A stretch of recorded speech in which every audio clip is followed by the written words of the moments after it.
Bonsoir, cher auditeur.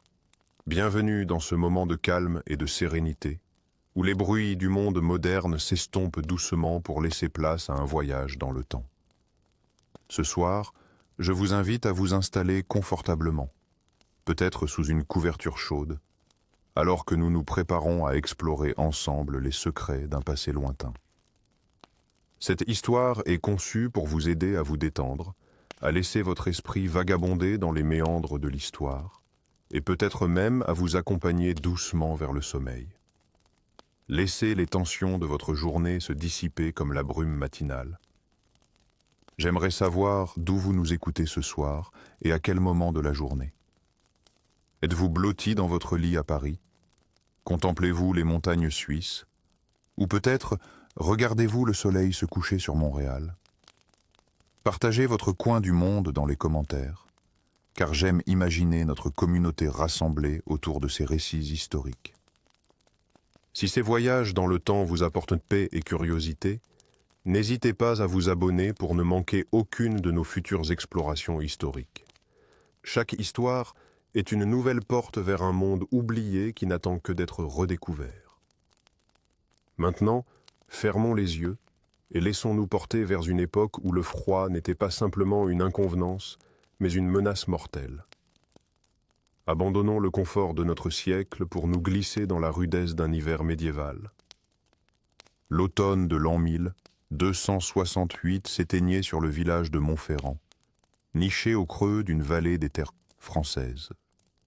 Les feuillages dorés tourbillonnaient dans l'air frais, tandis que les villageois vaquaient à leurs occupations quotidiennes, ignorant les signes subtils qui annonçaient un hiver précoce. Le ciel est trop clair et les oiseaux parlent trop tôt, marmonnait le vieux Bertrand en observant une volée de corbeaux filer vers le sud. Nous devrions doubler nos provisions. Mais ces avertissements se perdaient dans l'agitation des dernières récoltes, comme chaque année. Dans les chaumières au toit de Chaumépé, les femmes s'affairaient à conserver ce que la terre avait bien voulu leur donner. Marguerite, l'épouse du meunier, plongeait des navets dans un grand pot de terre rempli de sel, tandis que ses enfants empilaient des bûches contre le mur extérieur. « Mère, est-ce suffisant ?» demanda son fils aîné, Pierre, en désignant la maigre pile de bois. « Il faudra que ça le soit, » répondit-elle avec un soupir, sachant pertinemment que leurs réserves ne dureraient pas jusqu'au printemps. La récolte avait été médiocre cette année. Les pluies d'été, trop abondantes, avaient noyé une partie des champs, et le seigneur local avait néanmoins exigé son dû complet. Au monastère qui surplombait le village, frère Thomas, un moine bénédictin aux mains calleuses et au regard perçant, inspectait les réserves du cellier à la lueur vacillante d'une chandelle. Ses doigts comptaient méthodiquement les sacs de grains, les jarres de miel, les tonneaux de poissons salés. « Nous avons moins que l'an dernier, frère abbé, » annonça-t-il au vieil homme qui l'accompagnait. « Et l'hiver dernier a déjà été difficile. » L'abbé hocha lentement la tête, ses yeux reflétant une inquiétude qu'il tentait de dissimuler sous sa sérénité habituelle. « Dieu pourvoira, mon fils, mais peut-être devrions-nous envisager de réduire nos aumônes. Juste un peu. » Ces mots pesaient lourd dans la conscience du vieil homme, car nourrir les affamés était leur devoir sacré. Le premier jour de décembre apporta la première neige, fine et légère, comme un avertissement murmuré. Les enfants du village dansaient dans les flocons, leur rire cristallin contrastant avec les regards soucieux de leurs parents. « Trop tôt, » murmura Jeanne, la femme du forgeron Guillaume, en tirant son châle plus serré autour de ses épaules. Les provisions ne tiendront jamais.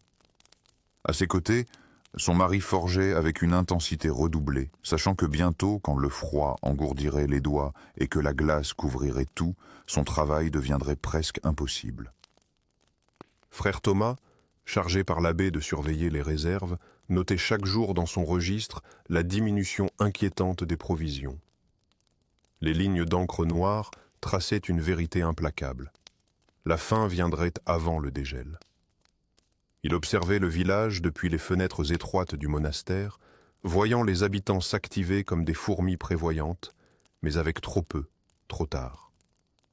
Seigneur, donnez-nous la force, priait-il chaque soir, les mains jointes sur son lit de paille, sentant déjà le froid s'infiltrer à travers les murs de pierre. La veille de la Saint-Nicolas, le 6 décembre, une tradition ancienne rassembla pourtant le village dans une dernière célébration avant la longue obscurité hivernale. La place centrale s'illumina de torches et de petits feux contenus dans des brassereaux de fer forgés. Les villageois avaient sorti leurs plus beaux atours, rapiécés mais propres, et même dame Élisabeth, la châtelaine, descendit de sa demeure fortifiée pour se joindre aux festivités. Saint Nicolas, protège-nous du froid et de la faim, chantèrent les enfants en procession, portant de petites lanternes fabriquées avec des navets évidés. « Venez, venez tous !» appela le père Bernard, le prêtre du village, sa voix portant au-dessus de la foule rassemblée. « Partageons ce que Dieu nous a donné avant que l'hiver ne nous enferme chacun chez soi. » Sur de longues tables de bois, chaque famille avait apporté une contribution. Un pain noir et dense, quelques pommes ridées conservées dans la paille, un pot de miel précieusement gardé, un morceau de fromage durci. Ce festin modeste représentait un sacrifice pour beaucoup, mais la chaleur de la communauté rassemblée valait bien cette dépense. Frère Thomas se tenait en retrait, observant la scène avec un mélange de joie et d'appréhension. Le monastère avait contribué avec plusieurs miches de pain blanc et un tonnelet de vin doux, une générosité qui allégeait temporairement sa conscience tourmentée. « Il rine maintenant », dit-il à l'abbé qui se tenait à ses côtés. « Mais dans un mois, quand la neige montera jusqu'aux genoux et que le vent glacial s'infiltrera sous chaque porte, l'abbé posa une main apaisante sur son épaule. « C'est pourquoi cette nuit est importante, mon fils. Ces souvenirs de chaleur et d'unité les aideront à traverser les jours sombres qui viennent. » Au centre de la place, un homme déguisé en Saint Nicolas, avec une longue barbe blanche et une mitre d'évêque fabriquée en tissu coloré, distribuait aux enfants de petits pains au miel, dernière douceur avant les privations à venir.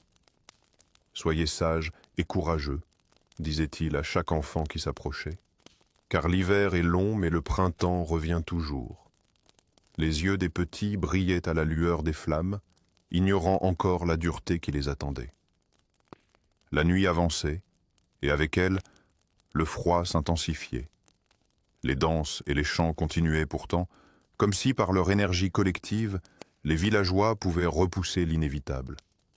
Guillaume le forgeron avait apporté son violon et ses notes mélancoliques s'élevaient vers le ciel étoilé, portant les prières silencieuses de tous. « Jouez encore, maître Guillaume !» criaient les jeunes gens qui tournoyaient sur la place, leurs joues rougies par le froid et l'excitation. Mais alors que minuit approchait, un vent glacial se leva soudainement, éteignant plusieurs torches d'un seul souffle. Les flocons de neige, d'abord épars, s'intensifièrent en une danse furieuse. « Rentrez chez vous !» ordonna dame Élisabeth, sa voix autoritaire couvrant le murmure inquiet de la foule. L'hiver véritable est arrivé. Et tandis que les familles se dispersaient rapidement, serrant contre elles leurs enfants somnolents, frère Thomas observa le ciel d'un noir d'encre, sachant que ce qu'ils avaient connu jusqu'alors n'était qu'un avant-goût de ce qui les attendait. Le lendemain matin, dame Élisabeth se tenait droite devant la fenêtre étroite de sa chambre, observant son domaine transformé en royaume de glace. La neige avait recouvert Montferrand d'un linceul immaculé, effaçant chemins et repères. Elle resserra son manteau de fourrure autour de ses épaules, son souffle formant de petites volutes blanches dans l'air glacé de la pièce malgré le feu qui crépitait dans l'âtre. « Bertrand » appela-t-elle d'une voix ferme, « faites venir l'intendant immédiatement. » Lorsque maître Arnaud, l'intendant du château, se présenta quelques instants plus tard, son visage habituellement impassible trahissait une certaine nervosité. « Madame, vous m'avez fait demander ?» s'enquit-il en s'inclinant profondément. Dame Élisabeth se tourna lentement vers lui, ses yeux gris acier le transperçant. « Les greniers, Arnaud. Combien de temps tiendrons-nous » L'homme hésita, ses doigts tripotant nerveusement le bord de sa tunique. « Jusqu'à Pax, madame, comme chaque année, » répondit-il avec une assurance qui sonnait faux. La châtelaine s'approcha de lui d'un pas délibéré. « Ne me mentez pas, » siffla-t-elle entre ses dents. « J'ai vu les chariots de grains qui n'arrivaient pas cet automne. J'ai entendu les paysans parler de la récolte désastreuse. » Elle marqua une pause, observant la sueur qui perlait maintenant sur le front de l'intendant malgré le froid mordant. « Alors je vous le demande une dernière fois. Combien de temps ?» Maître Arnaud baissa les yeux, vaincu. « Jusqu'à la fin février, madame.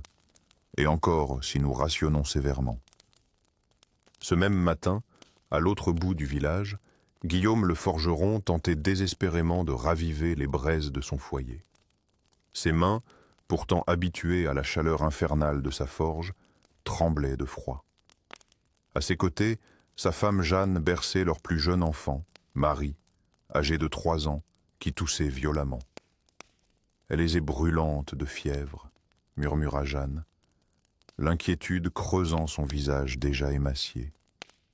Leurs 2 fils aînés, Pierre et Henri, âgés de 8 et 10 ans, restaient blottis sous une couverture de laine grossière, leurs yeux suivant chaque mouvement de leur père, avec une intensité née de la peur. La maison du forgeron, comme la plupart des habitations paysannes, n'offrait qu'une protection dérisoire contre le froid impitoyable. Les murs de torchis laissaient passer des filets d'air glacial, et le toit de chaume, alourdi par la neige, s'affaissait dangereusement par endroits. « Je dois aller à la forge aujourd'hui », déclara Guillaume en se redressant enfin, ayant réussi à faire naître une timide flamme. « Le seigneur Thibaut a besoin de nouveaux fers pour ses chevaux. » Jeanne hocha la tête en silence, sachant que ce travail signifiait quelques pièces supplémentaires, peut-être assez pour acheter un peu de miel pour la gorge de Marie. À midi, alors que le pâle soleil d'hiver tentait vainement de percer les nuages bas, un cri d'alarme retentit aux abords du village. Le vieux Mathieu, qui revenait de vérifier ses pièges dans la forêt, courait aussi vite que ses jambes âgées le lui permettaient. « Des loups !» hurla-t-il en franchissant la palissade de bois qui entourait Montferrand. « J'ai vu une meute entière près du ruisseau gelé. » Le berger Étienne, qui l'avait entendu en premier, pâlit instantanément. « Combien ?» demanda-t-il, la voix tremblante. « Au moins 12 bêtes, » répondit Mathieu, haletant. « Des grandes, affamées. Elles ont dévoré 2 de mes lièvres pris au piège, avant même que je puisse m'approcher. » La nouvelle se répandit comme une traînée de poudre. Les loups n'approchaient habituellement pas si près des habitations, même en hiver. Mais cette année était différente. La faim les rendait audacieux, désespérés.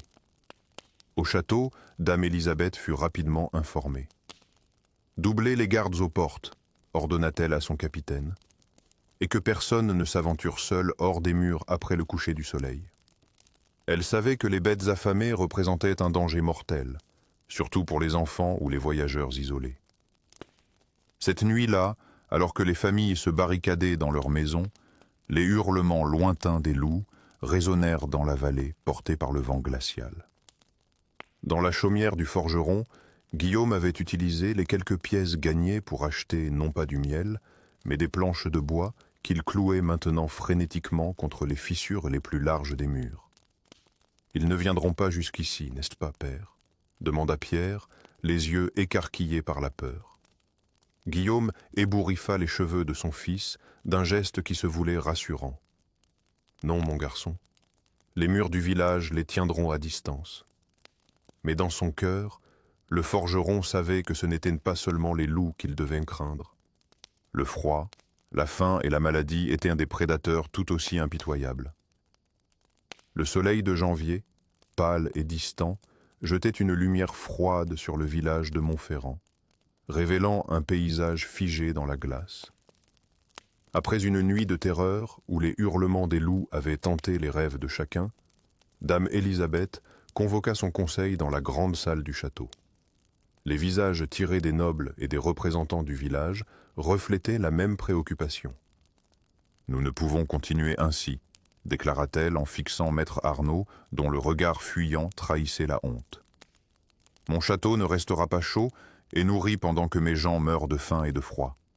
Dès aujourd'hui, nous partagerons nos réserves avec le village. » Cette annonce provoqua un murmure de stupéfaction parmi les nobles présents. Le seigneur Thibaut se leva, le visage empourpré par l'indignation.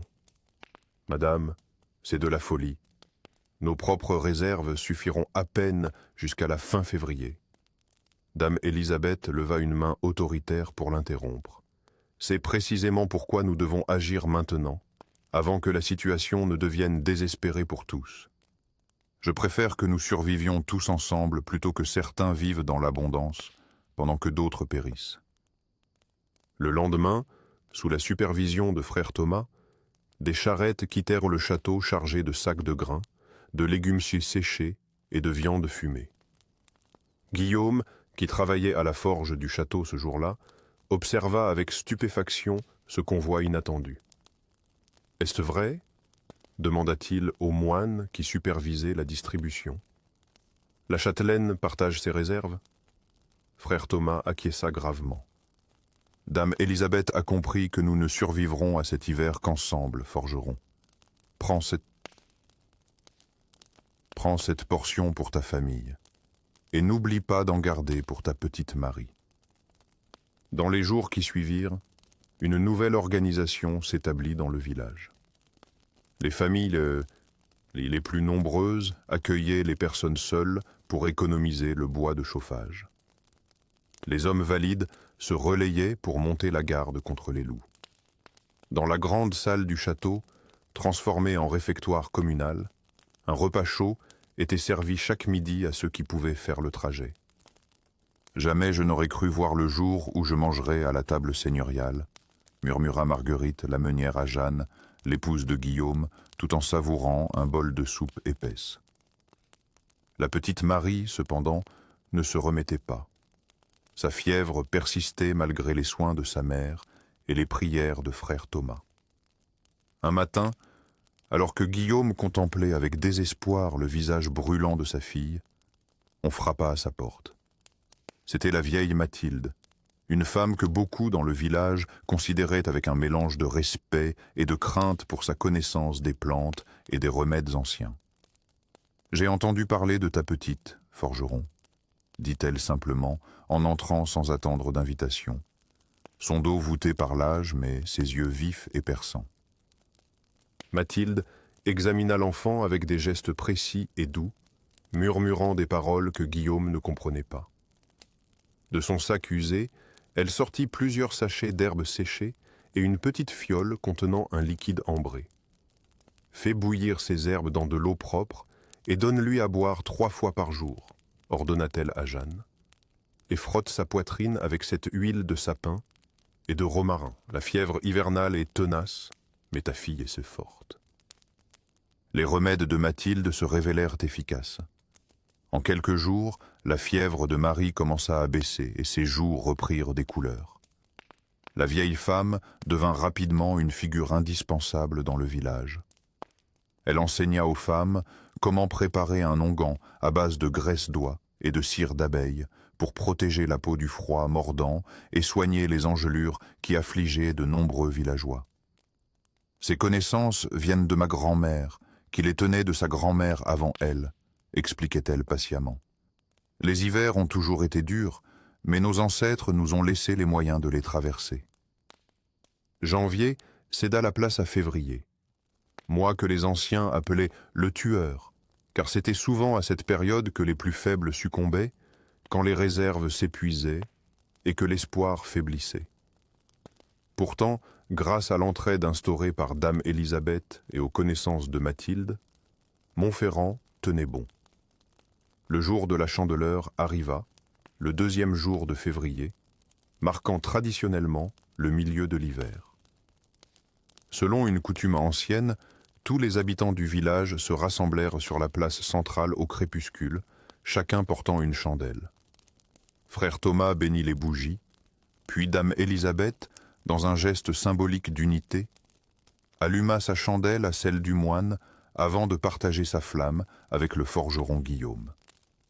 La lumière grandit chaque jour un peu plus, déclara solennellement frère Thomas. Tout comme notre espoir doit grandir alors que nous marchons ensemble vers le printemps. Un immense bûcher fut allumé au centre de la place, ses flammes s'élevant haut dans le ciel nocturne, comme pour défier l'obscurité et le froid. Autour du feu, les villageois formèrent un cercle, leurs visages illuminés par la lueur dansante des flammes. La vieille Mathilde, soutenue par 2 jeunes filles, s'avança vers le feu et y jeta une poignée d'herbes séchées qui crépitèrent et dégagèrent une odeur douce et épicée. Pour purifier l'air et chasser les maladies de l'hiver, expliqua-t-elle.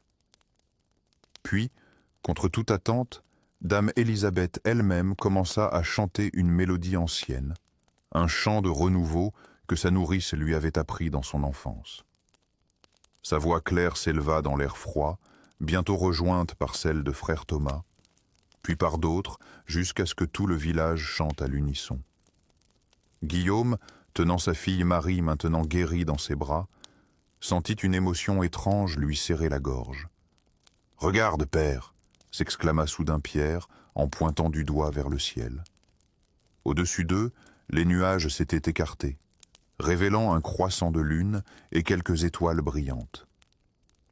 Ce soir-là, alors que les villageois regagnaient leur maison, le cœur réchauffé par le rituel et la communauté retrouvée, Guillaume remarqua quelque chose qu'il n'avait pas vu depuis des semaines. Sur le bord du toit de sa maison, un minuscule glaçon commençait à fondre, formant une goutte qui brillait comme un diamant dans la lumière de sa chandelle. « Le dégel viendra », murmura-t-il à sa femme Jeanne, qui sourit pour la première fois depuis longtemps. « Nous survivrons à cet hiver, comme nos ancêtres l'ont fait avant nous. »